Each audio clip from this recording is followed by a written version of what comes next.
once I get this angle figured out, once I get this angle figured, Jesus Christ.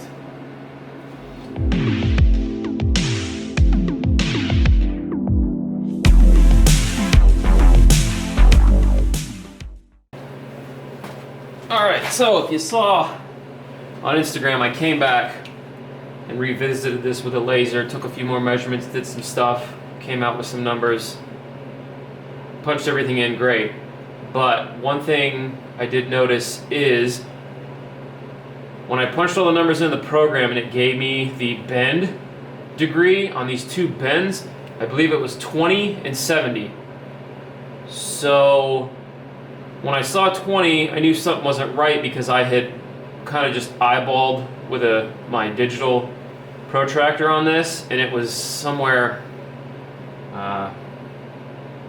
not 20 degrees. It was less than 20 degrees. So what I'm doing now is coming back, measuring this, because yes, a cage is supposed to be function over form, but if a cage is function and it looks good too, there's nothing wrong with that. Because I've seen some cages that, yeah, it looks great, or I'm sorry, I've seen some cages and yeah, they function well, but they look like shit. There's huge gaps, there's just, they're not pleasing to the eye to look at. Stuff doesn't match up on the A-pillar, stuff's rolled off, it just doesn't, I don't know, that's something I look at all the time because I deal with piping in the ceilings of buildings. So when you go in anywhere and you look up, immediately the first thing you see is two pieces of pipe that aren't parallel. One's crooked and you just go, Jesus, what happened up there? But so what I did is I have this is a common pitch gauge. It's for roofing and carpentry and stuff like that, but usually if I'm at the store and I see something that looks interesting and maybe I could use it for something, I'll grab it. So instead of eyeballing my protractor over there, what I'm actually going to do with this is actually set it, of course, the thumb screw over here won't let me, so I'll set that over there. I'm actually going to set it on the bottom of the, oh Jesus, man, the nut over here, are you kidding me? Alright, well, I'm going to switch this to the other side. Alright, let's try this again. So I'll set this up, bring this up, and what I'll do is put this up here, and basically I'm matching the B pillar, back of the cab right here, because this cage might be visible from the back window, especially if you're looking at it at an off angle, you'll be able to see it. And the worst thing you can look in the window and see is if the damn thing doesn't match up with everything, which I get it, it's just me being OCD about stuff. But that is about the angle that matches the window and the back of the cab. So because this gauge doesn't open up all the way, it only opens to a 90 because it's meant for doing other stuff, what you do is you take this, I'll put a tri-square on the bottom, which gives me a straight angle down, and then I will put my protractor on the outside, or my angle finder. Yeah, it's not, I don't know, whatever. It tells me the angle, it'll tell me this angle right here. That way, I can get the program to give me that angle, and I know that's what it is, but now it's got me worried about measuring things and doing this. So once I get this angle figured out, because the tube out here is going to be basically plumb straight up and down, once you have one angle, there's only one more angle to reach 90, so you'll automatically know what the top bend is. So what I'll do is make a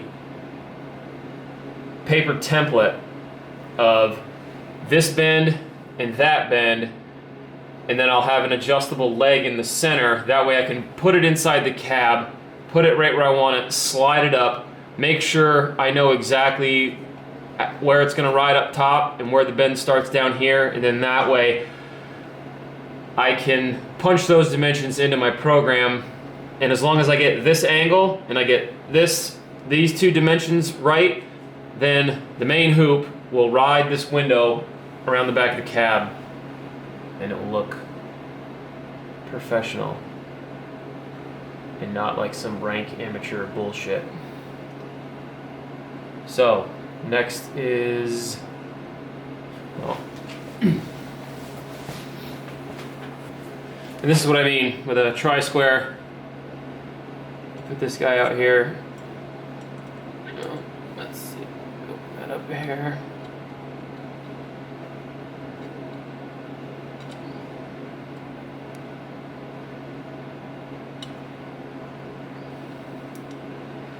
It's still got the, you bastard. It's back to 0. So I'll have to close that again. Now I guess if I close it and I reverse it, it's 17.4 degrees.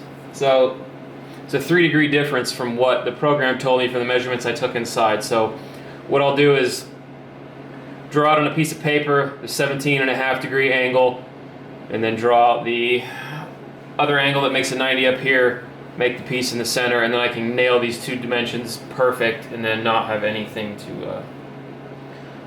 else to sit and think about and wonder if it's right, it's wrong, or whatnot. So here's the 2 pieces I was talking about. This one is 17.5 degrees, this one is 72.5 degrees. And when I said it like a slider, they basically put them on an edge and you can make this longer or shorter. So this is what I'll actually go inside the cab and see where these 2 are going to land at and figure everything out that way. That way I get a perfect measurement from here to here. And with these, with a sharp edge on them, that's where the outside dimension on the my program puts all the measuring points, is basically the intersection point. If you took 2 lines and extended them out on the outside of the tube where it came to a point, that's where it would be. So that's why I did them like this. Now this is just poster board cut to 1 5/8 strips, and then I just put them all together. Use the angle finder to make the dimensions and just tape them up so they don't move.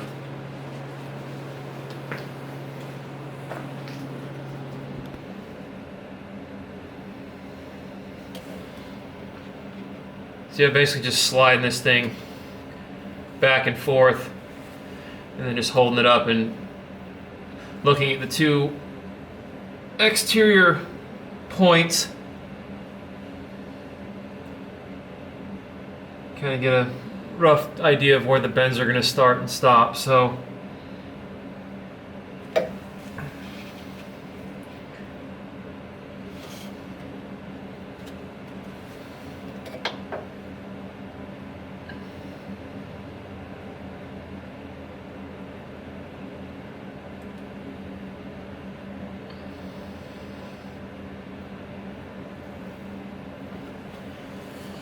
and that looks like a winner right there. So what I'll do is just put a mark on this.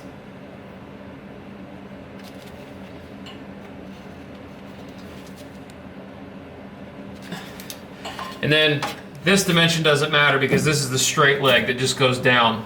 And like I said, it'll be a few inches longer, so when this gets fit in here, you can trim the bottom, tune the top right where you want it. So the dimension that was important was from the center of the first bend to the center of the second bend that established the angle and everything else on the inside. So once this is figured out, the rest of it's going to be cake, and then yeah, that's pretty much it. Then I can bend the hoop. I still have to cut these cab mounts off, and the shitty part is like the cab is set now, centered, level with the frame, everything's good.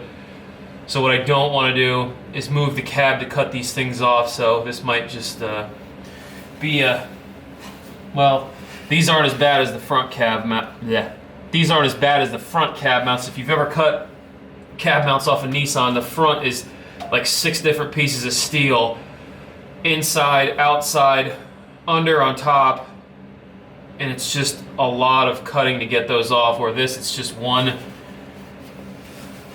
single piece with welds around each side. So what I could probably do on this is just hit it with a Sawzall on the 3 main sides and just take the bracket right off. Then everything will get tacked in place and I can continue on with the cage forward. And then once the cab does come off for probably the last time to do all the final welding on the cage and everything else, then I can come in and finish off, clean these up and make everything look decent. Even though it's probably gonna get covered up anyway, but. So yeah, that's another way of just double checking things to make sure, because honestly with doing it like I was doing it here where you're looking at it and you're trying to eyeball that cheater tube, it's gonna be, I'm sure when I go punch these numbers in, I'll try to do how far they were off versus, eyeballing this thing to see where everything was at, and hopefully be able to do like a comparison on it. Because when you have a template that you can actually hold up and use and see where everything's going to be, yeah, it's a lot better than eyeballing. Eyeballing will get you close, but for certain things, eyeballing probably isn't a great idea.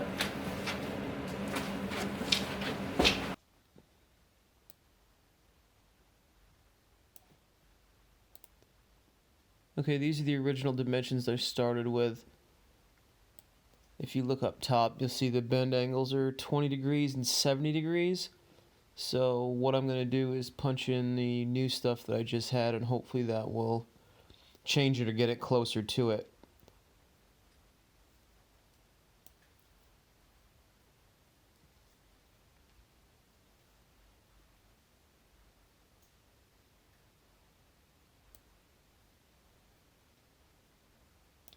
So the first one I'll change is the top dimension, which shortens up an inch. Change that to 14.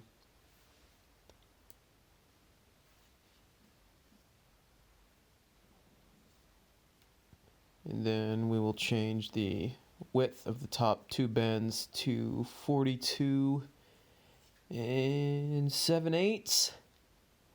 And then that gets us 18 and 72, which 17 and a half, 72 and a half, that's close enough. That'll work way better than the first one would.